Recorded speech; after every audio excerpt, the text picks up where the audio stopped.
Mirobod tumani kompleks turar joy majmuasiga kelganmiz. Orientirimiz Qo'ylig'ota masjidi bo'lyapti. Umumiy 7 qavat. Shuni birinchi etajdan 56 kvadratli xonadon topib qo'yganman. Videoni oxirigacha ko'rib turinglar. To'liq obzor va narxini aytib o'taman.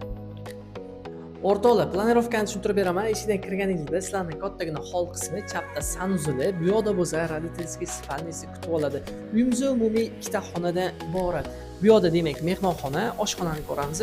Oshxonadan balkonga chiqsanglar bo'ladi. O'rtoqlar, uyimizda birinchi qavatda joylashishga qaramasdan o'zini balkoniga bu yo'lda ko'rasizlar, mashina qo'yishga parkovkalari ham bor. Videoni shu joyda yakunlaymiz o'rtoqlar. Uyni ko'rasizlar, o'zini bitta baho berib qo'ygan. Bir marta eslatib o'taman, biz hozir kompleks turar joy majmuasiga kelganmiz. Orientirimiz Qo'ylig'ota masjidi bo'lyapti. 56 kvadratli xonadonni sizlar bilan birga yetib ko'rib chiqdik.